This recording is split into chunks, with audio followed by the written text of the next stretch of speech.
세 번째 주제로 그래서 한번 넘어가 보도록 하겠습니다. 어, 학교 폭력의 교육적 해결이란 뭘까? 이 얘기를 좀 하고 싶습니다. 학교 폭력의 교육적 해결이란. 그 사실은 이 법이란 건 혹시 저는 갑자기 그 생각이 나더라고요. 말씀 나눈 중에 법은 최소한의 도덕이다. 사실은 되게 좁은 법이잖아요. 엄청 좁은. 근데 아이들의 행위와 행동은 법으로 규정할 수 없는 수없이 많은 행동들이 있지 않습니까? 그걸 어떻게 다룰 것인가 이 얘기를 좀 했으면 좋겠는데 그 교육적 해결에 대해서 우리 이정 원장님 좀 이야기를 좀 열어주시면 좋을 것 같아요. 네. 그 저는 교육력의 회복이라고 하는 단어가 학교의 사법화에 좀 대안이 됐으면 좋겠다 생각이 들어요. 여기서 말하는 교육력이라는 건 수업의 질을 높이자 이런 게 아니고 선생님들에게 교육 권한이라는 게 어디까지 뭐 미쳐야 되느냐예요. 그러니까 공부만 열심히 가르쳐라. 이런 문제는 우리 법적으로 해결하겠다. 경찰이 올 거다. 변호사들이 들어온다. 물론 그럴 수 있죠. 또 그리고 그런 아주 심각한 사안들은 그렇게 가야 된다고 네. 봐요. 근데 여전히 학교 공동체에서 모여 있다 보니까 생기는 일이다 보니까 마치 가정에 문제 생겼을 때 부모들이 경찰이 책임져라 이렇게 얘기 안 하잖아요. 그 학교의 교사로서 우리가 어디까지를 교육으로 봐야 되느냐를 지금 축소시켜 놨거든요. 그리고 되게 세분화시키고. 근데 지금 학교 현장에 붕괴 이야기가 나오고 있는데 그거는 수업의 질이 떨어져서가 아닌 것 같아요. 서로 존중하는 문화가 굉장히 떨어져 있어요. 믿지 못하고. 그러니까 아까 말씀처럼 권과 권이 충돌하잖아요. 그래서 나중에는 법률가들이 언제쯤 가서 결정하는데 그 기간은 굉장히 그 사이 아이들과 선생님 다 같이 있어야 되는데 이거를 어떻게 해볼까 해서 또 분리시키고 아까 뭐 더 강화시켜서 분리시키고 이러다 보니까 아주 가장 작은 단위에서 존중해라 서로 선생님은 선생님으로 존중받아야 되고 학생은 학생 존중받아야 되고 이런 게 굉장히 위험해지고 있는 거예요. 저는 이게 단순히 학교가 무슨 너무 몸살을 앓아요 문제가 아니에요. 왜냐하면 교육 현장의 이 불신, 존중하지 않는 문화라는 건 교육이 제대로 이루어질 수 없거든요. 아니, 교사가 학생부터 존중을 못 받는데 어떻게 교육이 이루어지고 학부모와 교사가 서로 고소고발이 오고 가는 상황에서 어떻게 교육이라고 우리가 얘기할 수 있냐. 그러면 우리 사회 미래는 굉장히 암울한 거예요. 이건 교육의 문제를 넘어서 우리 사회 전반의 기반에 대한 문제이기도 하거든요. 그래서 저는 교육적 해결이라고 얘기했을 때 우리가 말하는 그 교육이 수업에 대한 게 아닌 것 같아요. 이제는 정말 서로 어떻게 문제가 생겨도 같이 풀어나가야 될까 같이 살아야 될까의 고민을 이제는 우리가 교육으로 보고 이게 많이 바뀌었어요. 생활 지도라고 우리 어렸을 때 불렀던 게 이제 생활 교육이라고 바뀌고 있고 그 앞에 또 철학을 넣어서 회복적이냐 관계적이냐 이런 말을 넣고 있잖아요. 저는 이 영역이 상당히 중요한 교육으로 이제 받아들인 교육력의 회복으로 좀 가야 되지 않을까 생각이 좀 듭니다. 덴마크에서 2000년대 초반 학교 폭력이 뭐 아이들 중에 48%가 했는데 3%까지 감소했다는 보도 자료입니다. 그 이제 덴마크 프리스홈 학교에서 36시간의 법칙이라는 거를 좀 이제 학교 자체에서 만들어서 36시간 안에 이게 학교 폭력 같은 유형의 갈등이 벌어질 때는 당사자가 만나게 하는 거죠. 당사자가 만나서 대화를 하고 이 문제를 해결하기 위해서 노력한다는 어떻게 보면은 약속 같은 걸 해서 학교 폭력이 굉장히 감소하는 효과를 이뤄냈다고 해요. 다만 저런 원칙은 저희 법에도 있긴 합니다. 2020년에 학교 폭력 사안 처리 전중 후에 관계복 프로그램을 대신 이제 해야 한다는 아니고 할 수 있다. 그래서 하는 학교들이 제법 있고 거기서 여러 가지 유의미한 경험들을 좀 하게 되는데요. 저희 같은 경우는 저희 아이도 이런 가해자 입장에서 한번 경험이 있었는데 이 아이가 얘기를 하고 싶은 데가 없었던 거예요. 억울하고 걔도 잘못이 있고 나도 잘못을 해서 억울해서 만나서 얘기를 하자 했는데 거부를 당하고 나서는 얘기를 할 데가 없으니까 심의에 가서 심의는 그 심사위원들한테 자기 얘기를 다 하고 온 거예요. 근데 얘는 그나마 그 얘기를 다 하고 와서 마음에 그 짐을 좀 덜었다. 죄를 벌을 받겠다 이렇게 얘기를 했지만 가해자는 그런 얘기를 이 아이한테 직접 전달을 해드리지 못했을 거 아니에요. 그러면 이게 그 얘기를 전달해 들었으면 훨씬 더 양쪽이 회복이 더 빨리 되지 않았을까.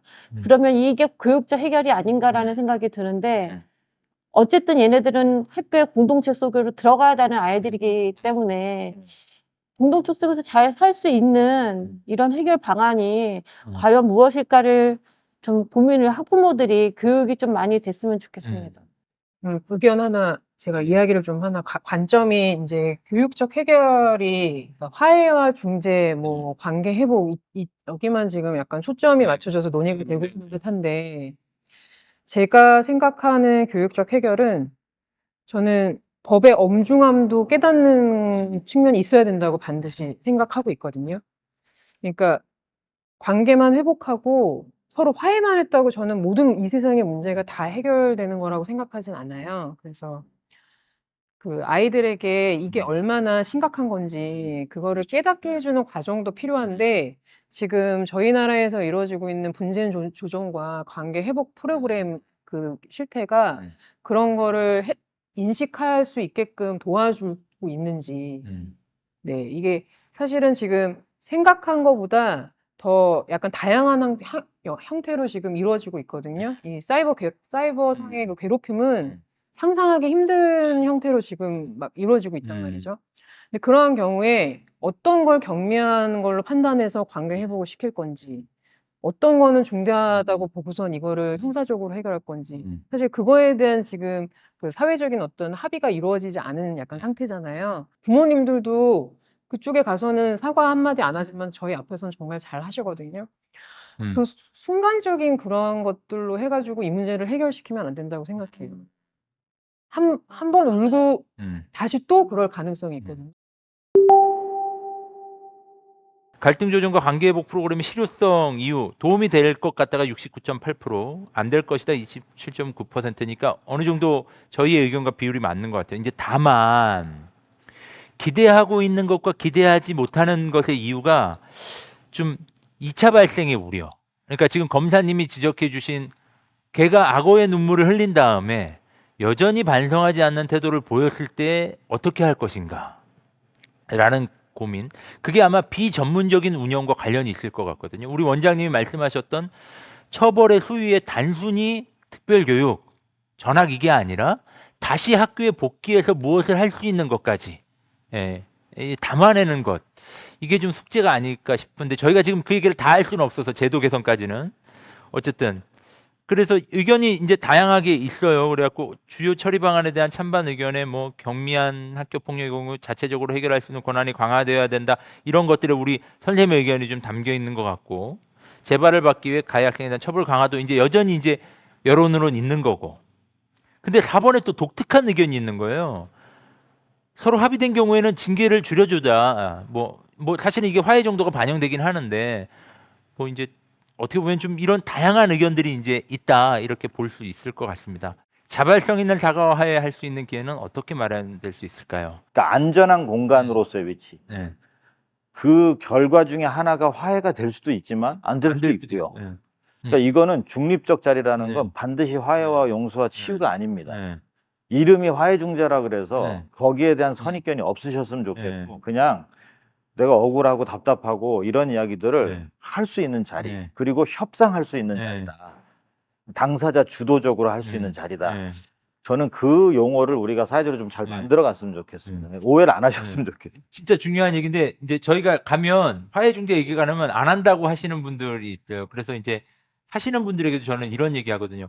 어머님 죄송하지만 상대방 아이가 인정 안 할 수도 있고요. 그 아이 태도를 보면서 더 속상하실 수도 있어요.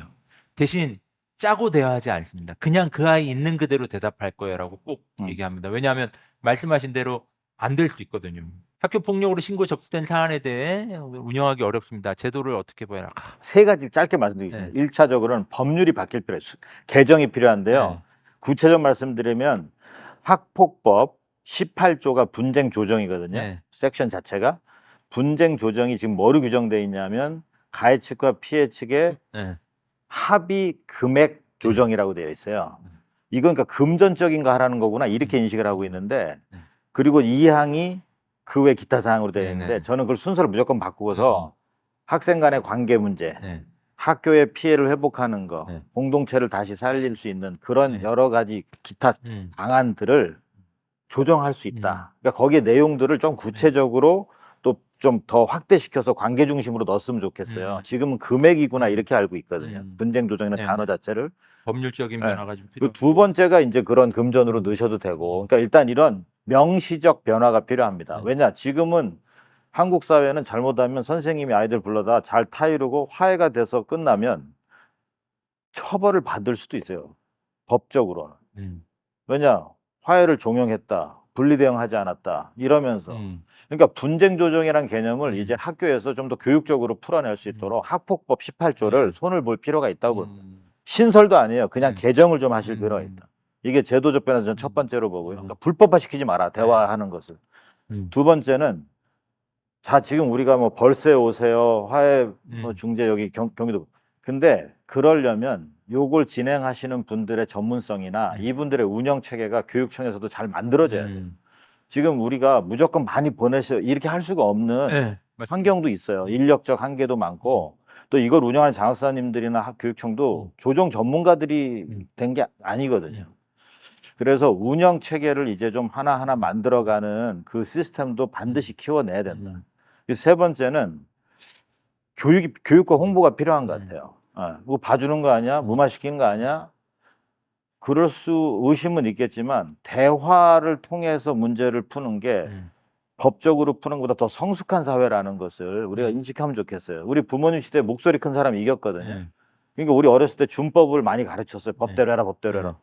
이제 우리가 성인이 기성세대가 되니까 애들 문제도 다 법대로 가고 있어요. 사법 만능주의로 빠져들고 있기 때문에 이 다음 세대는 그렇죠. 대화로 문제를 푸는 성숙한 사회로 갔으면 좋겠고 그러려면 지금 우리가 아이들의 문제를 어떻게 접근해야 될지가 저는 분명하거든요. 특히 교육 영역에서는. 그리고 사법과 교육을 분리시켜서 사법은 사법 역할을 하면 돼요.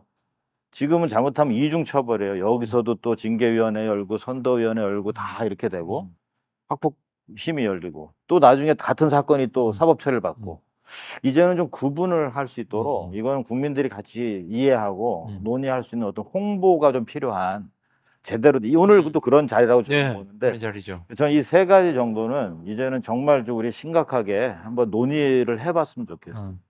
아이가 자기 힘듦을 고백했어요. 엄마 우시고 애도 울고. 근데 상대방 아이가 제가 이제 질문을 던졌는데 안 했다는 거예요. 안 했다는 거예요. 안 했다는 거예요. 피학생 엄마는 얼굴이 사색이 되고요. 얘 울고. 저는 사실 대화가 끝날 줄 알았어요. 거기서 끝날 줄 알았어요. 근데 갑자기 가해 학생 학부모님이 질문 과정에서 답변을 받으면서 이렇게 얘기하시는 거예요. 우리 아이가 거짓말하는 것 같아요. 우리 아이 학폭하는 거 맞는 것 같아요. 그리고 아줌마가 미안해. 정말 잘못했어라는 얘기를 피해 학생한테 한 거예요. 피해 학생 울었죠. 피해 학생 어머님 얼굴이 바뀐 걸 봤어요, 제가. 근데 이제 문제가 생겼어요. 가해가 우는 거예요. 왜냐면 엄마가 자기를 거짓말쟁이로 만들었거든요. 근데 걔가 한 몇 분 울고 눈물 닦고 진심으로 사과했거든요.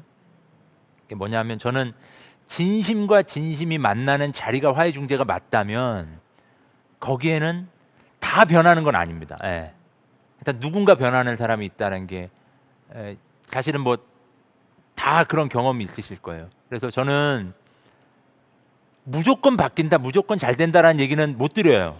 저는 안 되는 것을 더 많이 경험했으니까요. 다만 그 자리가 그런 기회를 제공할 수 있다. 아이들에게 한 번 더 기회를 줄 수 있다라는 말씀을 좀 드릴 수 있을 것 같아요. 마지막 얘기를 제가 좀 마무리해서 너무 죄송한데 경기도교육청은 학교폭력, 학생인권 침해, 교육활동 침해 사안에 대해 모두 화해중재단을 운영하고 학교폭력, 교육활동 침해, 학생인권 침해에 대한 교육적 해결을 위해 돕고 있습니다.